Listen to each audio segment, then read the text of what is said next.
Okay, today we are going to talk about the PDF pipeline, aka, do you really need a PDF? My name's Audrey Holman. I'm a digital accessibility specialist in the UVM Office of Accessibility Services. So today we're going to go over PDF accessibility as a whole concept. We're going to talk about shift left accessibility and how it can help you with this process. And then we're going to go through the PDF pipeline as a whole. Let's start with talking about PDF accessibility in general. So, PDFs are covered under Title II of the Americans with Disabilities Act, and under the revised Title II guidelines, all electronic documents used by public entities must meet WCAG accessibility guidelines, even when they are not on websites. So, there's a specific category of requirements for documents covered under the WCAG 2 ICT guidance. They pertain specifically to documents.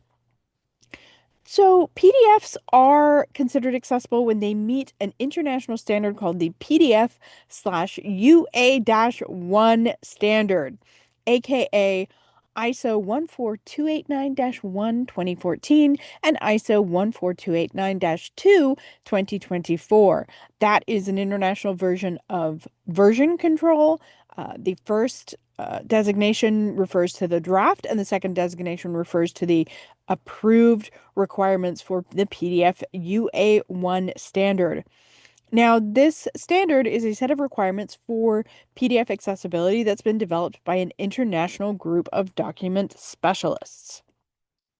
How would you know, though, if a PDF meets the standard? So there are three ways.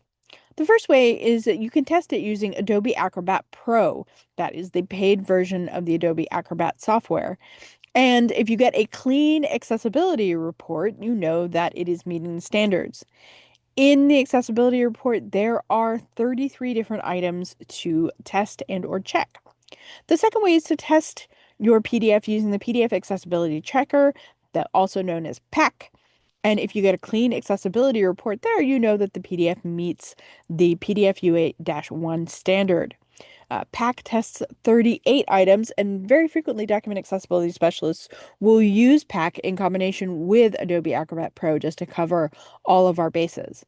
And then the third way you would know if a PDF meets the standard is to wait until somebody complains and or sues you. This is the least fun option of the three methods, and we do not recommend this whatsoever. We recommend that you work on either one or two. So, the process of resolving accessibility errors for any object, website, document, multimedia, it's called remediation. Now, using the Adobe Acrobat software, you can expect to spend an average of 35 to 50 minutes remediating one 10 to 15 page text-based PDF. And with the PDF accessibility checker, you can expect to spend an average of 60 to 75 minutes remediating one 10 to 15 page text-based PDF. Notice that I'm not covering option three here because we're going to focus our efforts on options one or two, methods one or two. We are shifting left with accessibility, remember. So these time estimates are based on as you begin your journey of learning document remediation, as you get more practiced at it, these times will decrease. You will get faster at document remediation, but this is where you should expect to start. And I mentioned that because the Office of Accessibility Services at the University of Vermont did a small audit. We called it a micro audit in fall of 2025 using what's known as judgmental sampling. And based on that, we estimate that only 6% of UVM's PDFs are currently fully accessible. So there is a lot of work to be done here. Now, these do not include PDFs in instructional settings. So, professionally published PDFs, such as journal articles. If you are working with a professionally published PDF, such as a journal article, and you're working with it in an instructional setting, you have two options that don't involve you putting forth the labor to remediate the PDF.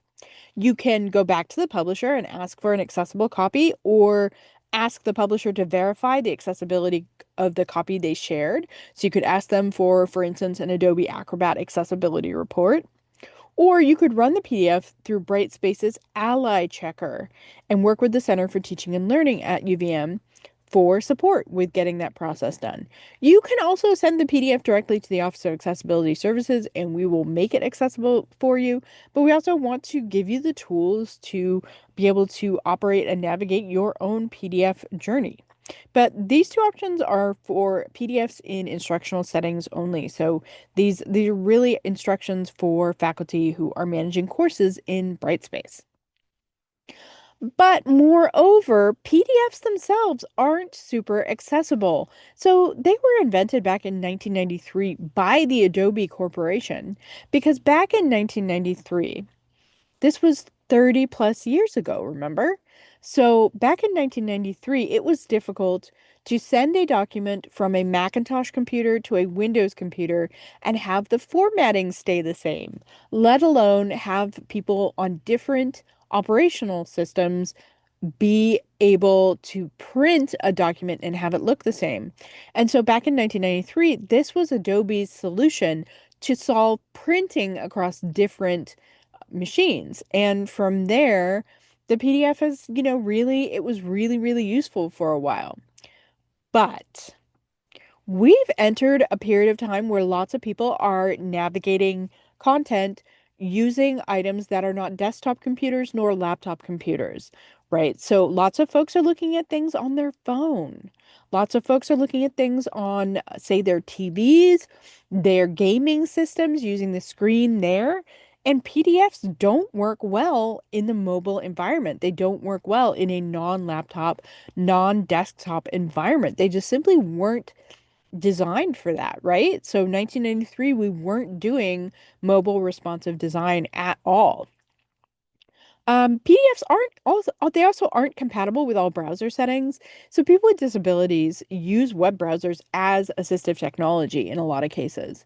So people with disabilities set up their web browsers to have the text display in a certain color, at a certain size, with a certain background, right? So you can get a light or dark setting to any web page that you navigate to. And a lot of people use that for a variety of vision related conditions, a variety of reading related disabilities.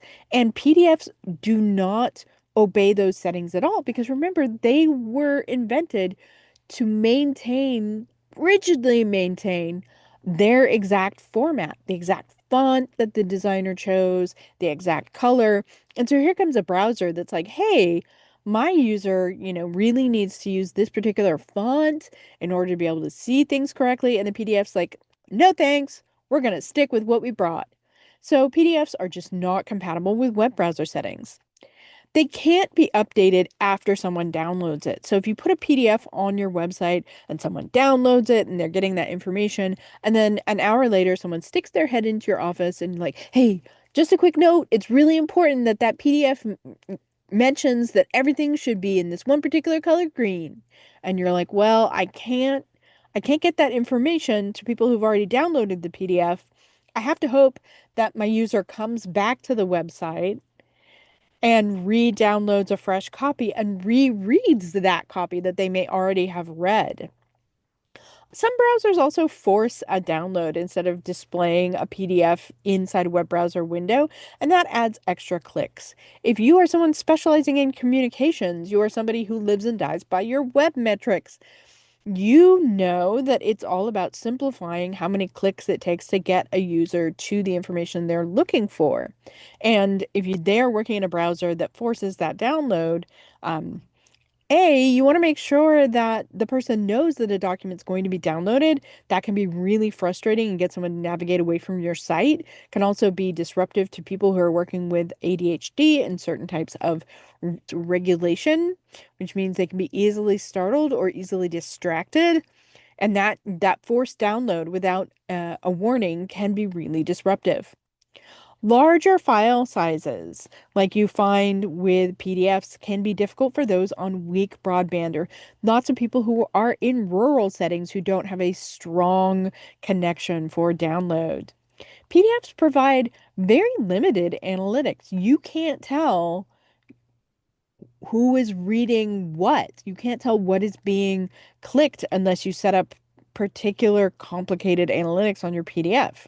PDFs do not rank well with SEO. Search engine optimization is customized to look at web pages, not PDFs. So anytime you're putting out information in a PDF, that's not pushing your search engine optimization score up the rankings. Now, just as a quick recap, Google and other web search engines use search engine optimization scores to decide what's the best content to serve to users based on a particular search term.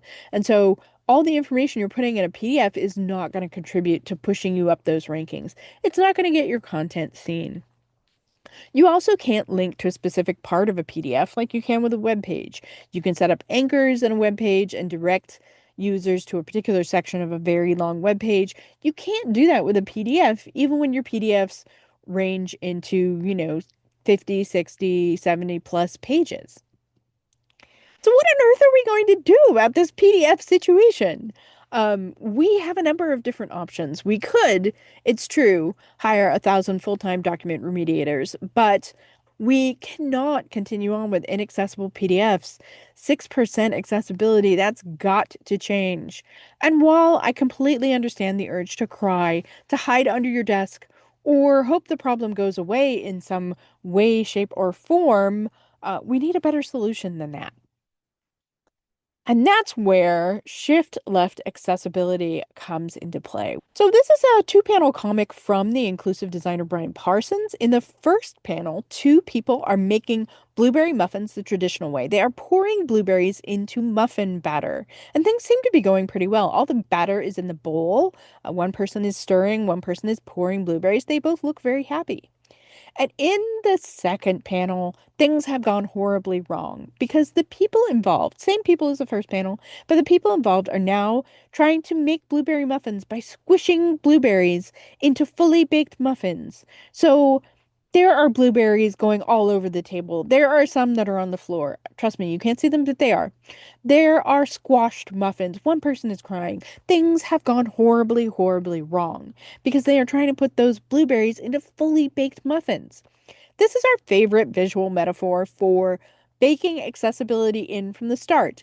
Things get easier, more efficient, and less expensive when you focus on accessibility from the very beginning. So, shifting left to that first panel where we're putting the blueberries in the muffins before they're baked. What that means in practical terms for document accessibility is the traditional method of making a PDF is that you create a source document in Word, Excel, or PowerPoint. Sometimes you create it in InDesign. You export that content to a PDF and then you share the PDF. And if someone complains, then you go back and you make the document accessible. But with Shift Left for Success, we want you to create accessible source documents. So that means making your Word, Excel, or PowerPoint document, even your InDesign document, accessible before exporting it to a PDF. And it also means different horses for different courses. Again, where my horse girl's at, you know that you would not take your poor dressage horse onto a cross-country eventing course. You wouldn't make them do all those jumps when they really just want to prance. Same thing with Microsoft. Microsoft Word wants to prance with text and data. Excel wants to prance with spreadsheets. That's really all Excel does. PowerPoint is perfect for making slides. If you are doing a full-scale graphic design extravaganza, columns, backgrounds, watermarks, embedded, four colors, CMYK, you want to be working in Adobe InDesign. And if you're making a newsletter, you maybe want to work with an actual newsletter tool like MailChimp or BeFree. And if you're making a form, at this point in time, the Office of Accessibility Services really recommends that you use Qualtrics to make the most accessible forms.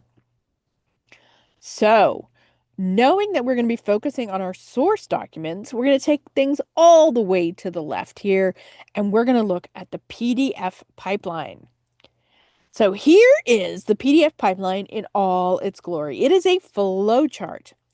And it wants you to ask before you start building. It wants you to ask the question, should this information be a PDF? So there's a number of different questions you're going to be asking yourself. For instance, is this for printing?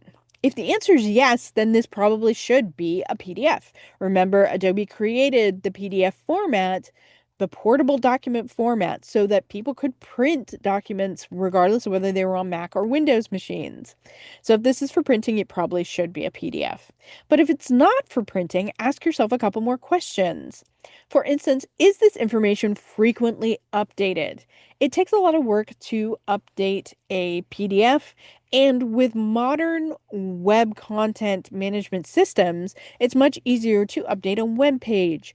So, for instance, if the information is frequently updated, if you answer yes there, this probably should not be a PDF. This should be a web page instead. But say the information is not frequently updated. Keep on thinking about it. Ask yourself next, is it a form? And if it is a form, this should not be a PDF.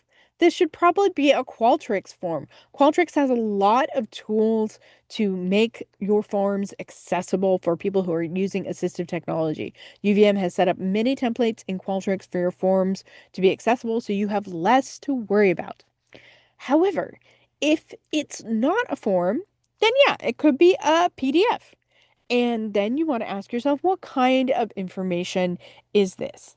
And again, we're back to horses for courses, right? So if it's text and data, you want to make your PDF from an accessible Word document. If it is graphics and design extravaganza, you maybe want to make a PDF from an accessible InDesign file. If they're presentation slides, you want to make a PDF from an accessible PowerPoint file. And if it's a form, but not a form for printing, some forms you just want to whip back and forth online, right? They don't need to be printed out. Some forms really do need to be printed out. There are legal ramifications to certain forms where you need a hand printed signature. There are also other forms that you just want to have zip around online. So, for instance, if you need to sign a tax form, that's going to need to be printed out and signed, with a blue or black pen. So that's definitely going to be a PDF. By contrast, if you have a contact form on your website, you just want that to zip through the ether. And that's where you could make an accessible form in Adobe Acrobat if you're not going to use Qualtrics. So again, to kind of let's break this PDF pipeline down into small steps. Start by asking, is this information for printing? If so, makes sense to make a PDF. Go straight to PDF. If not, keep on thinking.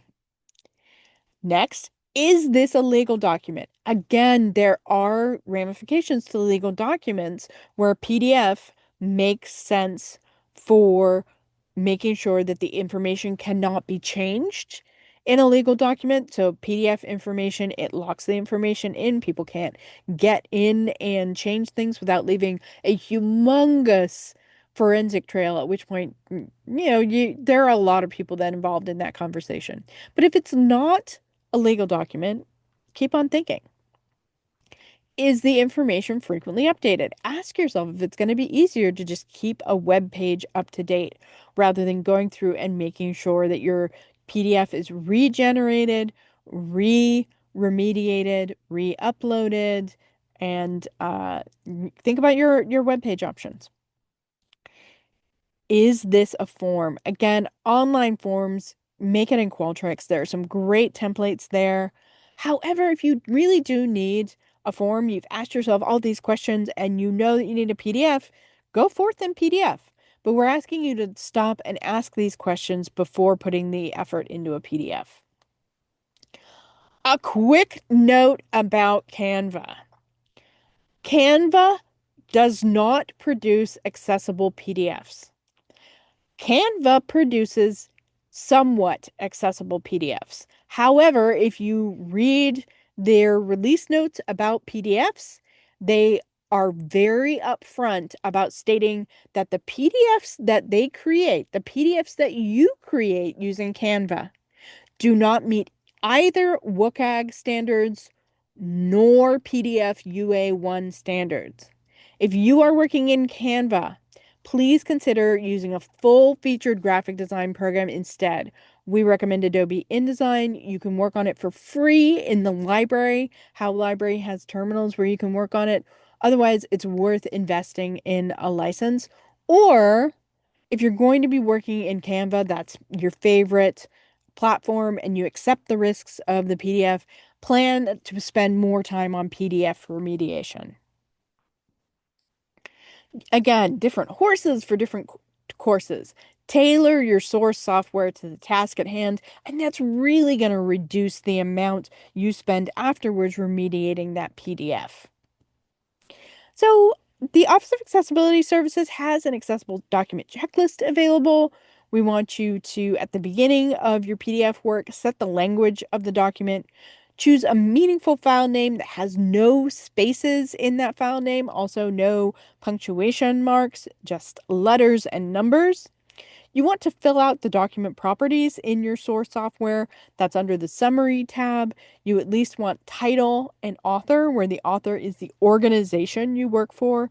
Your name will go in the manager slot. Body font of 12-point minimum size.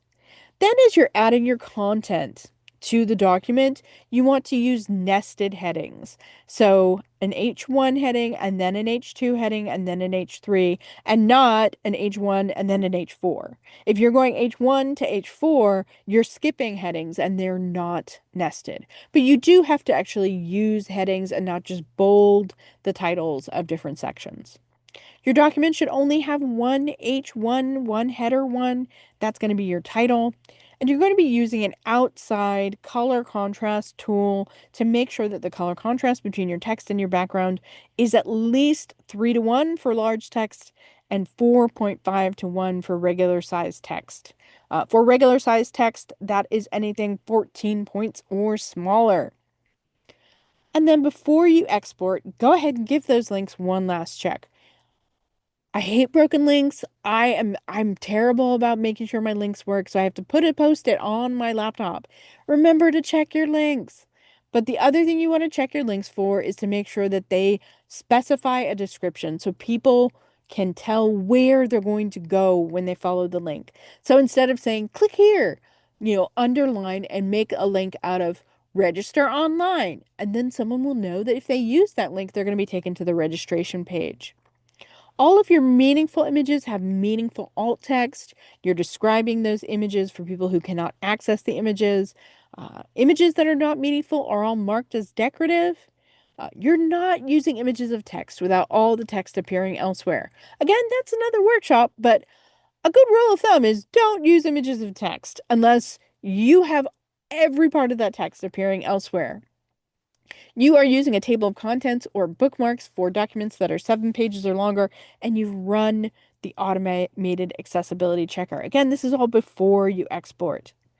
Now, in this accessible document checklist, the items that make a PDF pass an accessibility checker, the items that are going to make you get a clean accessibility report are to set the language of the document, fill out your document properties, nest your headings, make sure that you have navigation like bookmarks, navigation links, or a table of contents, and getting that clean report from the automated accessibility checker that's in your source software.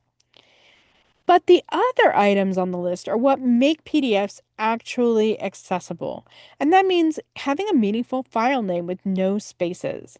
It's really hard for an automated accessibility checker to be able to tell whether a file name makes sense. AI is not at the point where it can make a lot of judgment calls in accessibility. So when you're running an automated accessibility checker, realize it's only catching about 30% of the accessibility errors that could be occurring. The other 70% are up to you and your beautiful, beautiful brain. The other things that make PDFs truly accessible are using a large enough body font. I like 14 point, but I'm not going to yell if you use 12 point.